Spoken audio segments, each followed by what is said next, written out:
Olá pessoal, eu sou o professor Cordeiro e hoje vou dar uma aulinha para vocês acompanhado de uma figura ilustre da física que é o Isaac Newton. Já já vocês vão conhecer um pouquinho mais da obra dele. Bom, com a aproximação da prova do Enem e de dezenas de outros vestibulares, vamos ver alguns temas que são muito frequentes, tratando especificamente do Enem desde que essa prova foi implantada em 1998 até o ano de 2008, foram cobradas questões que exigiram muito raciocínio lógico e interpretações de textos. De 2009 para cá, essa prova começou a também, repito, também exigir questões que necessitam de algum domínio conceitual.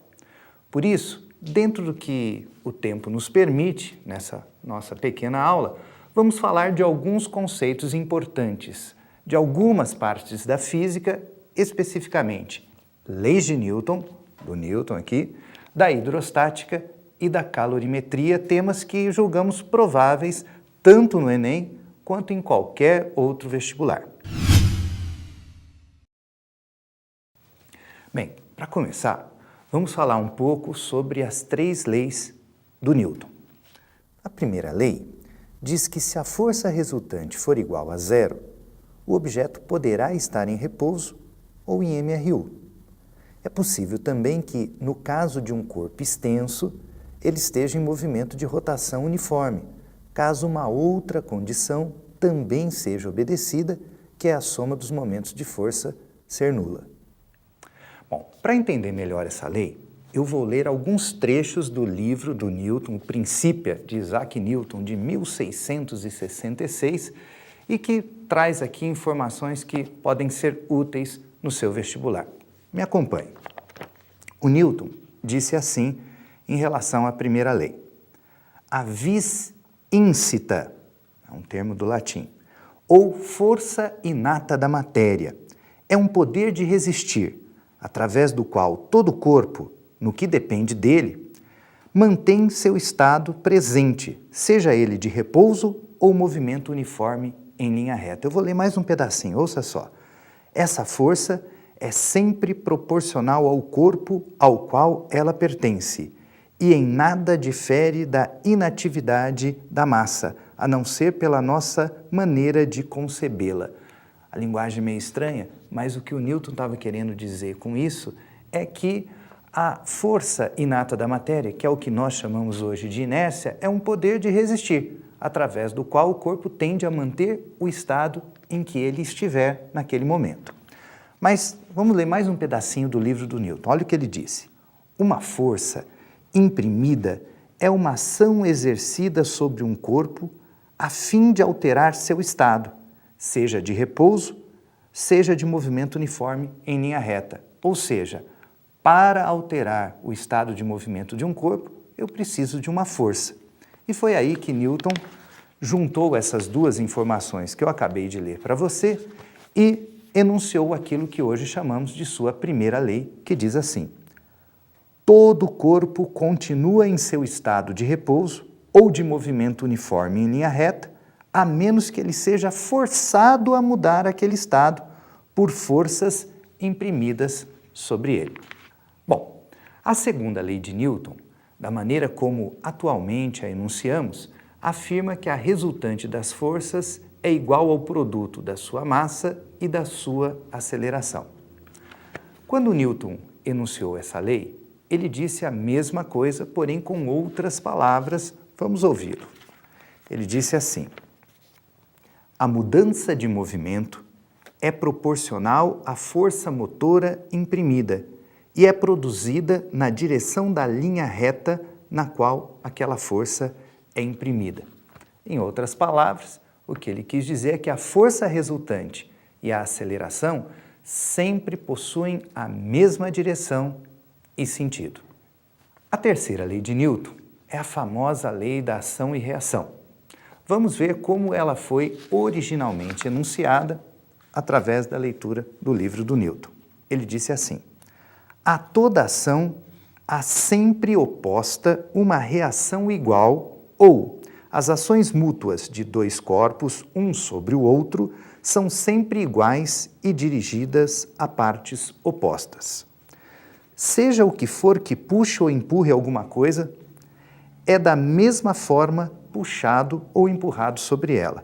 Se você empurra uma pedra com o seu dedo, o dedo é também empurrado pela pedra.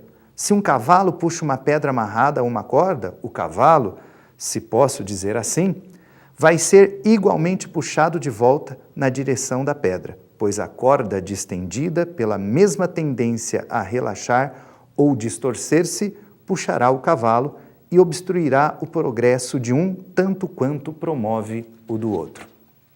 Bom, você vê aí as leis de Newton enunciadas nas próprias palavras dele. Hoje a gente fala a mesma coisa com palavras um pouquinho diferentes. A gente costuma dizer, para toda ação tem uma reação de igual intensidade, na mesma direção, sentidos opostos, e ação e reação sempre agem em corpos diferentes. Por isso elas não se anulam. Mas, vamos dizer assim, em termos de significado, né, é exatamente a mesma coisa. Bom, agora nós vamos tratar um pouquinho da hidrostática. E essa parte da física é fundamental para se entender uma série de coisas do nosso cotidiano, e a hidrostática é fundamentada em 3 leis: a lei de Stephen, a lei de Pascal e a lei de Arquimedes. No ano de 2010, foram aplicadas 2 provas no Enem, porque ocorreram alguns problemas com a prova de cor amarela, não sei se você acompanhou, se está lembrado. Bom, na primeira prova, caiu uma questão envolvendo a lei de Arquimedes. Vamos lembrar um pouquinho o que diz essa lei. A lei de Arquimedes é expressa por essa equação que você está vendo, em que o E significa o módulo da força denominada empuxo, cuja unidade no sistema internacional é o Newton. Esse μF é a massa específica do fluido. Quando eu falo em fluido, pode ser líquido ou gás, cuja unidade no sistema internacional é o quilograma por metro cúbico. Vs é o volume que está submerso, a parte do corpo que se encontra, dentro do fluido que está sendo estudado, cuja unidade SI é o metro cúbico. Por fim, o G é o módulo da aceleração da gravidade, cuja unidade no sistema internacional é o metro por segundo ao quadrado. Vamos agora ao exercício que caiu na prova do Enem, a primeira aplicação da prova, no ano de 2010. Ele diz assim: durante uma obra em um clube, um grupo de trabalhadores teve de remover uma escultura de ferro maciço colocada no fundo de uma piscina. 5 trabalhadores amarraram cordas à escultura e tentaram puxá-la para cima sem sucesso. Se a piscina for preenchida com água, ficará mais fácil para os trabalhadores removerem a escultura, pois a... Bom, agora vamos ver. Antes de lermos as alternativas e analisarmos cada uma delas, vamos fazer uma análise conceitual da situação. Veja, ao encher a piscina com água, surgirá na estátua uma força denominada empuxo, cuja direção é vertical e seu sentido é para cima. Ela se somará à força exercida pelos trabalhadores, facilitando a sua retirada. Quanto ao valor da força empuxo, ela tem intensidade igual ao módulo do peso do líquido que o objeto desloca ao ser inserido nesse fluido. Vamos explicar melhor. O valor do empuxo é igual ao peso de um volume de água, cujo volume é igual ao volume do corpo que está submerso. Vamos tentar melhorar ainda mais essa explicação. Pense no volume da parte do corpo que está submersa. Pode ser o corpo inteiro, por exemplo. Imagine agora um volume igual a esse corpo de água. O peso desse volume de água tem um valor igual ao do empuxo.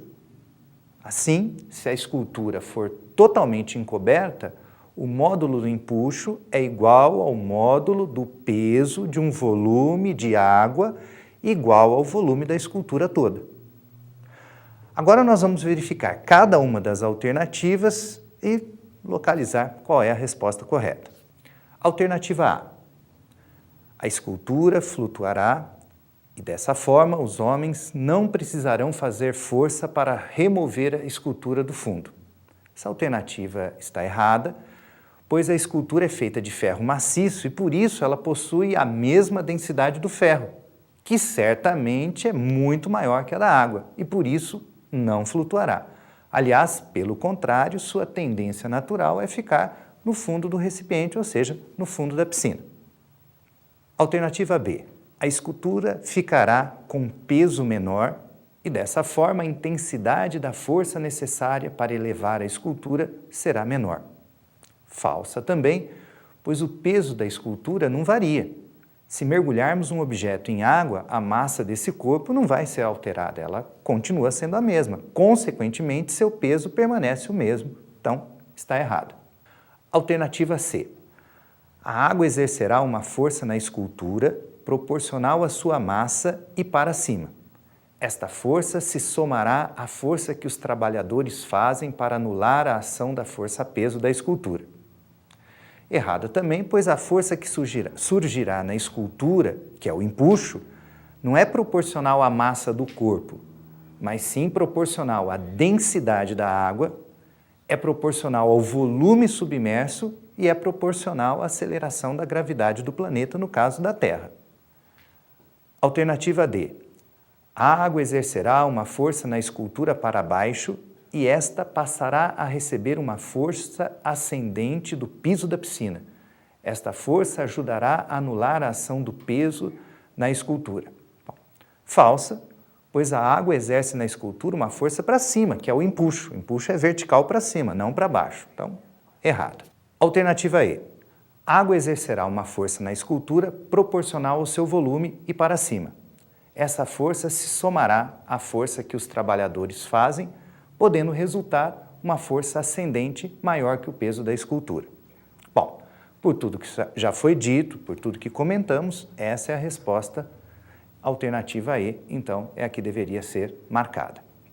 Bom, como já dissemos, em 2010 a prova amarela teve problemas e exigiu uma segunda aplicação. Nessa ocasião, a hidrostática foi novamente cobrada e dessa vez a questão exigiu conhecimentos tanto da lei de Arquimedes quanto da lei de Pascal. Vamos relembrar a lei de Pascal. Essa lei diz que a pressão exercida sobre um ponto qualquer de um líquido em equilíbrio e confinado em um recipiente transmite-se integralmente em todas as direções. Bom, lembrada a lei de Pascal, vamos ver a questão do Enem que exigiu esse conhecimento. Um brinquedo chamado ludião consiste em um pequeno frasco de vidro parcialmente preenchido com água que é emborcado, virado com a boca para baixo, dentro de uma garrafa PET cheia de água e tampada. Nessa situação, o frasco fica na parte superior da garrafa, conforme mostra a figura. Quando a garrafa é pressionada, o frasco se desloca para baixo, como mostrado na figura 2. Ao apertar a garrafa, o movimento de descida do frasco ocorre por quê? Bom, antes de lermos todas as alternativas, vamos ver na prática o experimento descrito pelo texto. Nós trouxemos aqui o brinquedinho ludião. Veja, eu tenho aqui o ludião é aquele objeto que está lá dentro, eu aperto a garrafa e você vê que ele desce. Eu solto, ele sobe. Só para você saber como que se constrói um brinquedinho desse, caso queira fazer em casa, você pega uma caneta comum, de preferência essas transparentes, tira a carga dela, tapa aquele furinho, que é o respiro, que ele tem que estar fechado, senão não funciona. Pega alguns clipes, de preferência o número 2, que está bem testado, funciona bem, e vai colocando os clipes aqui embaixo para dar uma espécie de dirigibilidade, né, ao nosso brinquedinho. Vai encaixando, pega uma garrafa com água, solta ele lá dentro, com os clipes para baixo, preenche a garrafa até a boca e está pronto o teu ludião, que funciona graças ao princípio de Pascal. Quando eu aperto, varia a pressão num ponto. Variando a pressão num ponto, nos demais pontos ocorre a mesma variação de pressão, empurrando um pouco de líquido para dentro da canetinha e, consequentemente, ela vai descer porque aumenta o seu peso. Beleza? E, consequentemente, a densidade também. Assim, ele afundará porque o módulo do peso será maior que o módulo do empuxo. Agora, podemos achar qual é a resposta correta dentre as alternativas. A alternativa A diz assim: diminui a força para baixo que a água aplica no frasco. Falso, pois a força que a água aplica no frasco é o empuxo e esta força é vertical para cima. Alternativa B: aumenta a pressão na parte pressionada da garrafa. Embora essa afirmação seja verdadeira, não é ela que explica o movimento do ludião. E por isso, em relação à questão, ela é falsa, embora seja verdade que apertando aumente a pressão, mas não é isso que explica o experimento. Alternativa C: aumenta a quantidade de água que fica dentro do frasco. Bom, essa é uma afirmação verdadeira, e dentre as alternativas é a que melhor responde à questão. Por isso, a resposta correta é a alternativa letra C, ok? Bom, agora vamos falar um pouco da lei do Steven, né? A lei de Steven é expressa por esta equação que você está vendo e o significado, né, das grandezas e das unidades no sistema internacional são os seguintes. O pH é a pressão hidrostática, cuja unidade no SI é o Newton por metro quadrado, também chamado de Pascal. O Mi é a massa específica do fluido, cuja unidade no sistema internacional é o quilograma por metro cúbico. G é a aceleração da gravidade, cuja unidade no SI é o metro por segundo ao quadrado. E H é a altura da coluna de fluido ou profundidade, cuja unidade no SI é o metro. Então, a pergunta é: o que pode ser cobrado sobre a lei de Steven, né, nesse ano, nos próximos vestibulares aí que você vai fazer e no Enem também? Bom, dentre as muitas possibilidades, são muitas, nós vamos dar dois pequenos exemplos. Você está vendo aí a imagem de um mergulhador. Pode se questionar, por exemplo, né, o que acontece quando ele vai mais para o fundo? Bom, obviamente, aumenta a pressão a que ele estará submetido e a lei do Steven vai evidenciar isso daí. Veja que quanto maior a profundidade, maior será a pressão, pois essas duas grandezas são diretamente proporcionais. Da mesma forma que líquidos, os gases também exercem pressão. A atmosfera, por exemplo, que é composta por gases, exerce pressão tão intensa que pode sustentar uma coluna de mercúrio de até 760 milímetros de altura ou uma coluna d'água de até 10 metros. Uma aplicação cotidiana da lei de Steven é essa que você vê agora na imagem. É a pressão atmosférica que sustenta a água dentro do recipiente. E para comprovar, vamos fazer uma pequena, mas ousada experiência. Me acompanhe.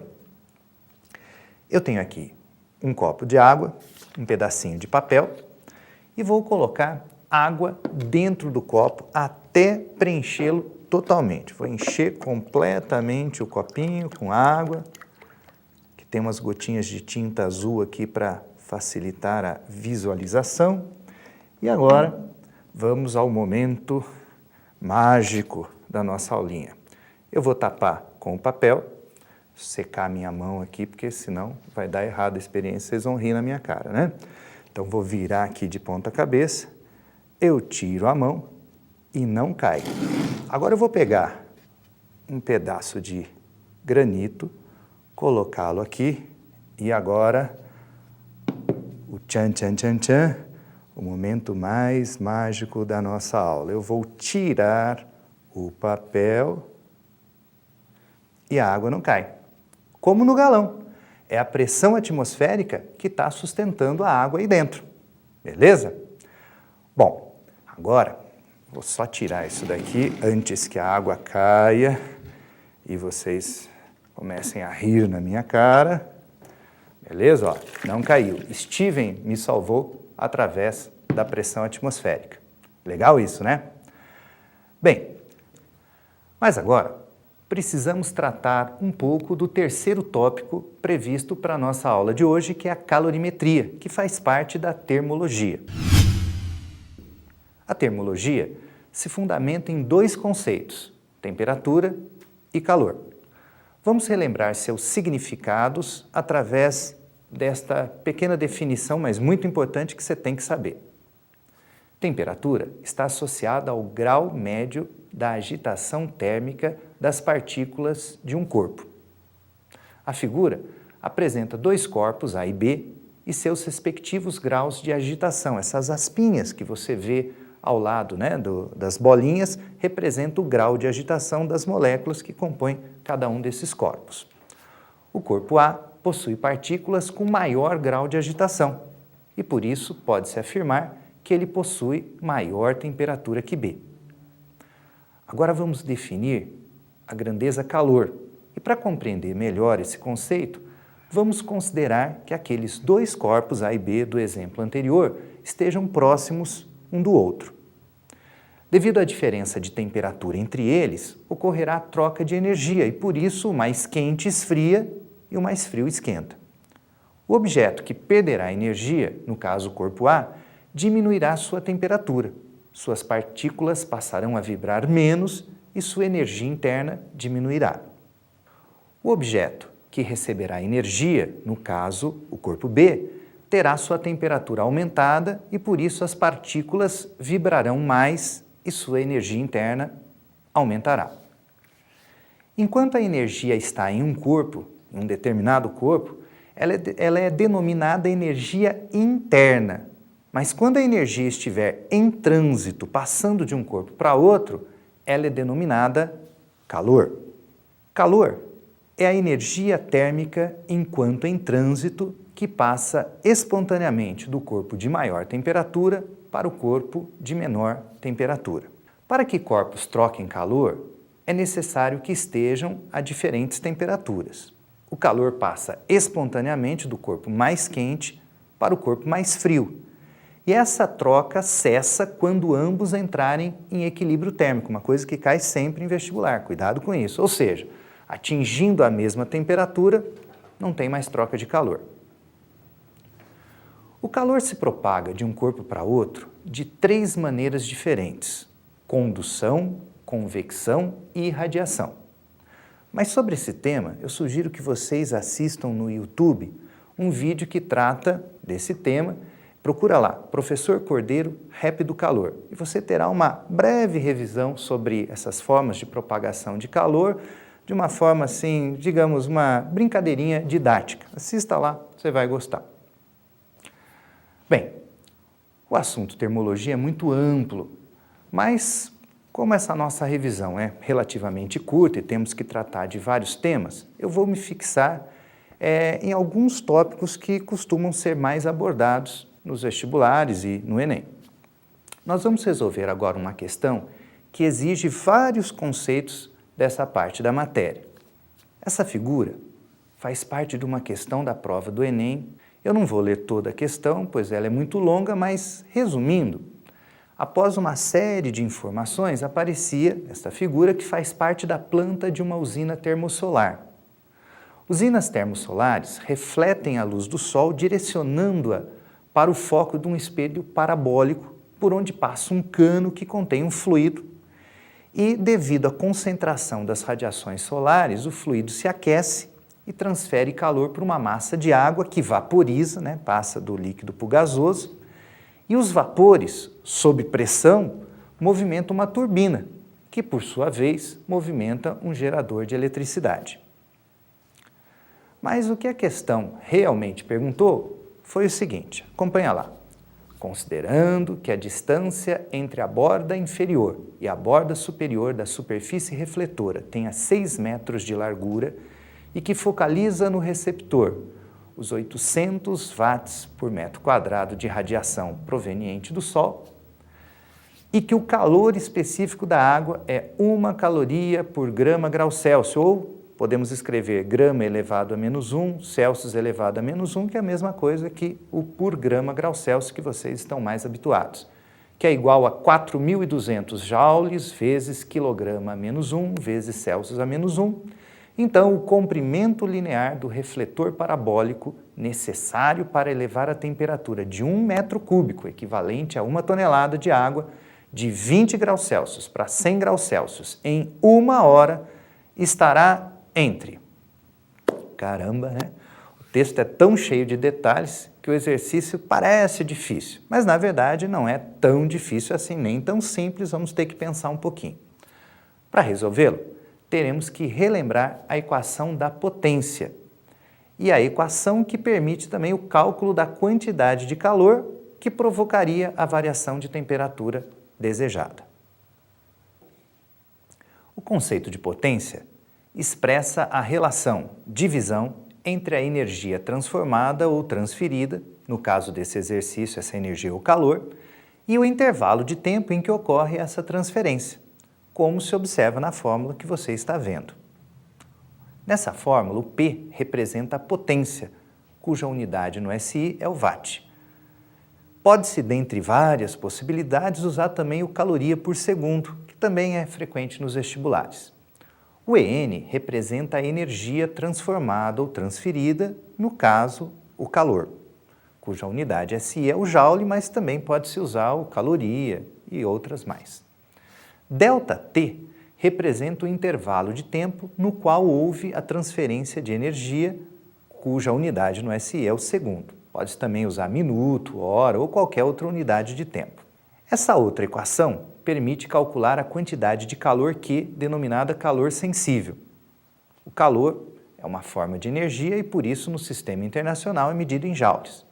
Para calcular sua quantidade, basta multiplicar as seguintes grandezas. A massa, que é o M aí, né? O calor específico, que é o Czinho, e o ΔT expressa a variação de temperatura. Essa equação é conhecida como a equação do Kmasetti, né, ou equação do calor sensível. E agora nós vamos usá-las, né, as duas equações, para fazer os cálculos e resolver o teste que lemos há pouco.